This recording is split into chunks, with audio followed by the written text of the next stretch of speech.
Hey, it's Huck. And, you know, I had wanted to post maybe 3 videos in the last 2 weeks. And all I can tell you is winter is here. And winters are tough on old Huck here. Now, I'm not looking for any sympathy, but the fact is it's really hard for me to get around and to do too much in the winter. These cold temperatures, and it's been hovering, you know, around 35 degrees or below every day for the last 2 weeks here in Ohio. And we had plenty of snow here about a week ago. I mean, old Huck here, I go outside to try to scrape the snow off my windshield. And just to let you know how it is when I, in this cold weather, I take a broom and I make one swipe and I'm out of breath. And so I have to hurry back inside, get all my oxygen.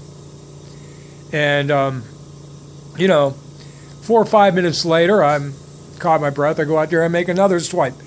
And, you know, it can take me an hour to clean off enough of my car to finally, you know, make a go for it. So, I'll be honest with you. The highlight of my day, I still have a couple of apps on my phone. Now, I shouldn't even be talking about this, but it's the truth. I fantasize. Old Huck fantasizes.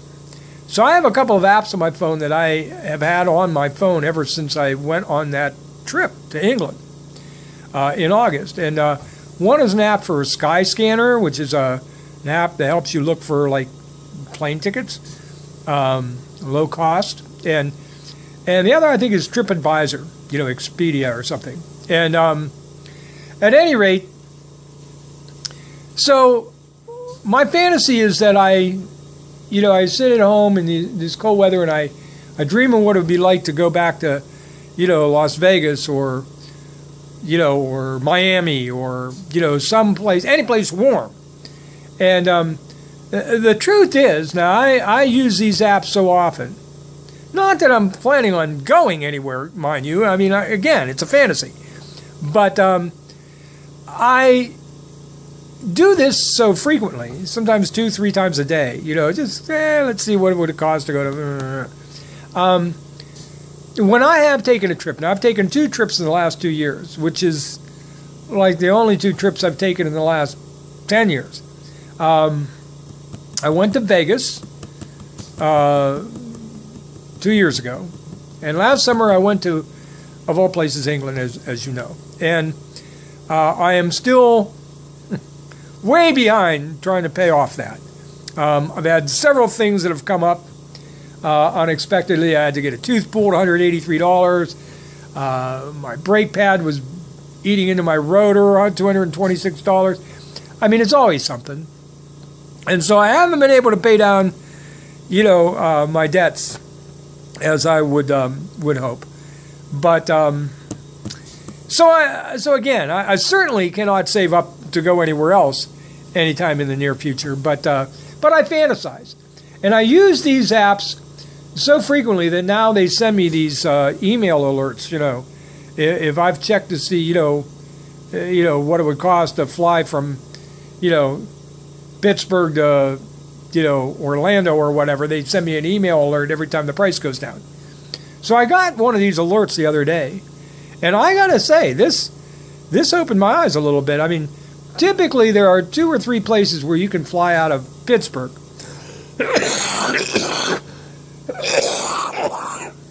round trip for like under $100. And Las Vegas is one of those places. On certain days you can fly for under $100 round trip.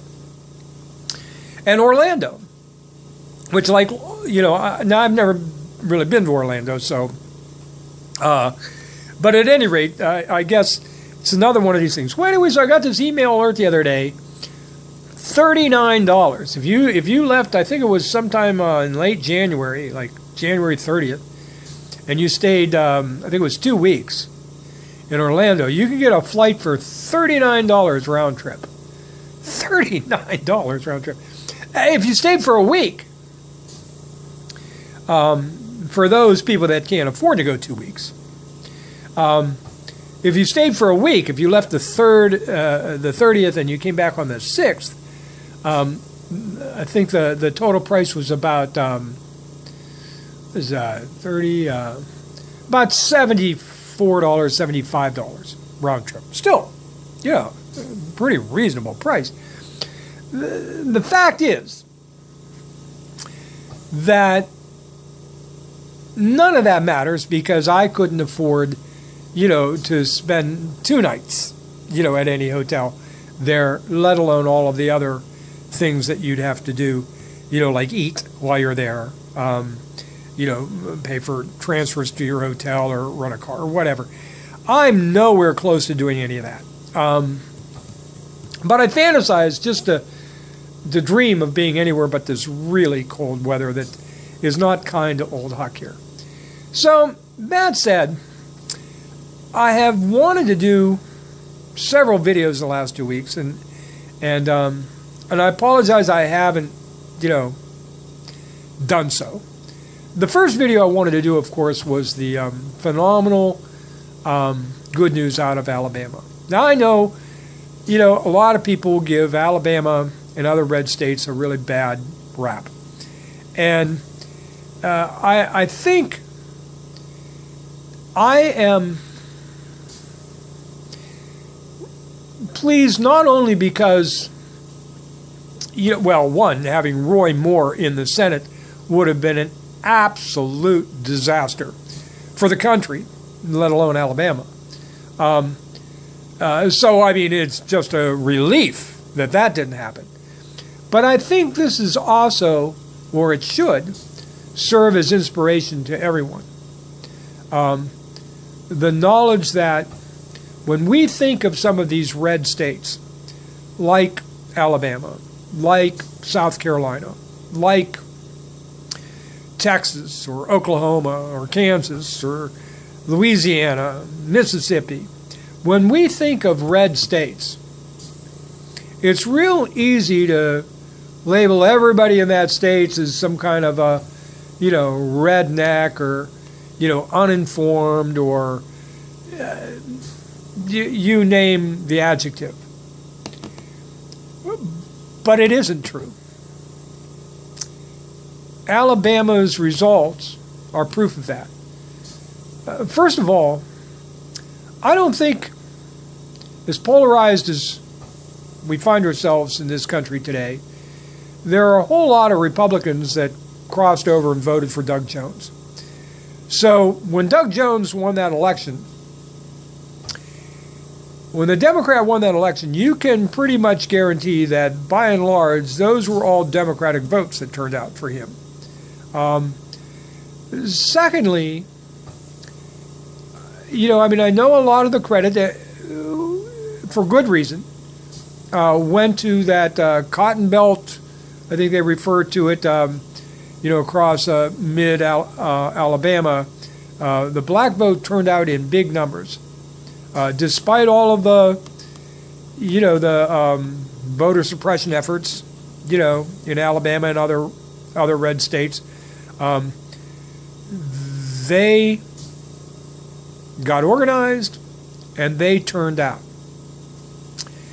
But that election was close. I mean, I think Doug Jones won by a margin of around 25,000 votes.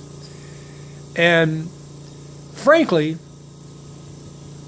in an election that tight, those 272 liberal voters in Montgomery County, if you will, were important to Doug Jones' win. So even in those rural areas where, maybe Roy Moore won 60 or 70% of the vote, Doug Jones managed to get, 28 or 35% of the vote in some of those areas. And those votes also very much helped him over the top.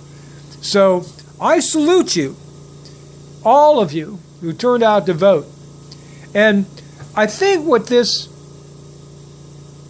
teaches us. And the lesson that we have to learn from this is that Democrats can win, not only because Republicans so often have really awful candidates. And trust me, Roy Moore may be the worst, but he's not alone among Republicans. There are plenty of Republicans almost as bad as Roy Moore who are in office right now.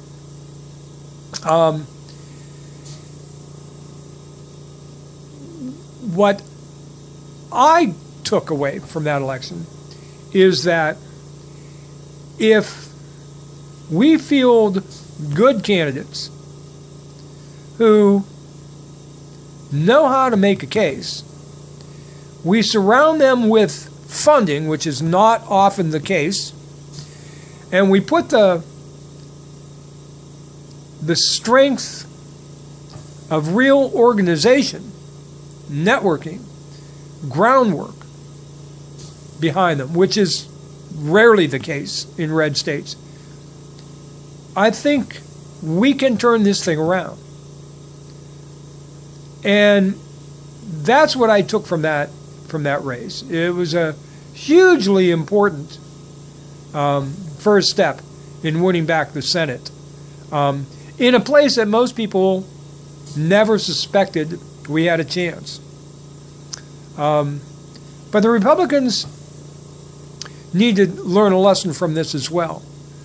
And I'm not so certain that they've learned that lesson yet. One of those lessons that they need to learn is that they have to stop running such extreme candidates. But I don't think they've learned that lesson because the truth is the Republican Party today is such an extreme party. And that's the thing that we've also learned from this tax bill that just got passed. This is, without question, an extreme tax measure. It's extreme in the way that it was put together, with no hearings, no Democratic input whatsoever, behind closed doors. I mean, there were more lobbyists that worked on this bill that got things, you know, in the bill. And none of this bill was really aired in a public hearing. There were no experts called, not experts on the economy, not experts on, you know, on anything. You know, how this would affect healthcare, how this would affect, you know, revenues coming into the federal government and what would need to be cut. You know, how this would affect government operations. The fact is, Republicans did not care about any of that. They are so extreme today that I truly believe, and I mean, anybody that knows Paul Ryan or has followed his career at all knows that his whole concept of governance, if you will, is to slash the safety nets for the poorest and most vulnerable people. That includes Social Security, that includes Medicare, that includes Medicaid, that includes welfare, any kind of food camp or housing assistance, all of it. And this has become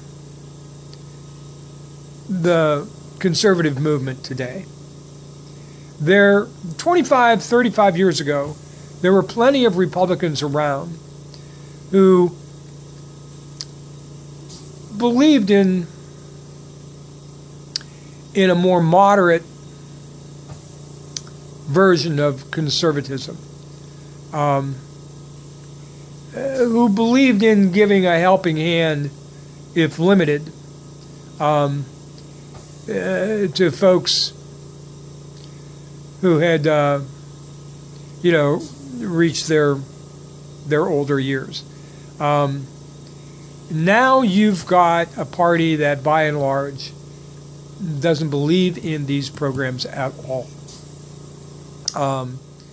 who has no empathy for people who are reliant upon them, who demonizes people who are reliant upon them.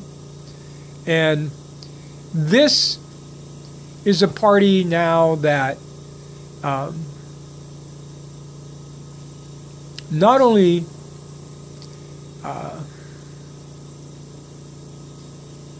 doesn't believe in science, but doesn't believe in education. So I don't think, given that, Democrats are going to need to work too hard finding good qualified candidates to run against what they have holding office right now. I think you can use their own statements and their own voting records against them. I know that in passing this tax bill, the Republicans are going to claim, and this is how they always frame it. If you think about it, Reagan, cut taxes, Bush cut taxes, now Trump has cut taxes. And what happens is Clinton comes into office and he has to raise taxes. Obama comes into office after Bush and he has to raise taxes. And of course, whoever should follow Trump in 2020 will have to do the same. And I guarantee you that is the Republican plan for 2018. They have purposely made this bill so that what little benefits it gives to working people and those on the lower scale, it gives them, right away. Basically, by February, folks are going to get a few dollars more, maybe. But they have saved the repercussions until after 2019. So, for instance, they have passed a measure so that the automatic Medicaid or Medicare cuts, $25 billion, won't happen until 2019, after the midterm elections. So Republicans are going to run on 2018 on, we lowered your taxes. Democrats, if you vote for them, they're going to raise your taxes guaranteed. That's what they're going to run on. They think that's a winning strategy. And I don't believe it is. I believe that, by and large, most people are smarter than that. First of all, I don't think that the tax benefits that they gave the average American is going to be that great. And when we see what they plan to take away as a result of the huge amount of money that they have given to corporations and the very wealthy, when they see that they're coming after our Social Security, and particularly our Medicare and Medicaid, I think most Americans are going to understand what's at play here.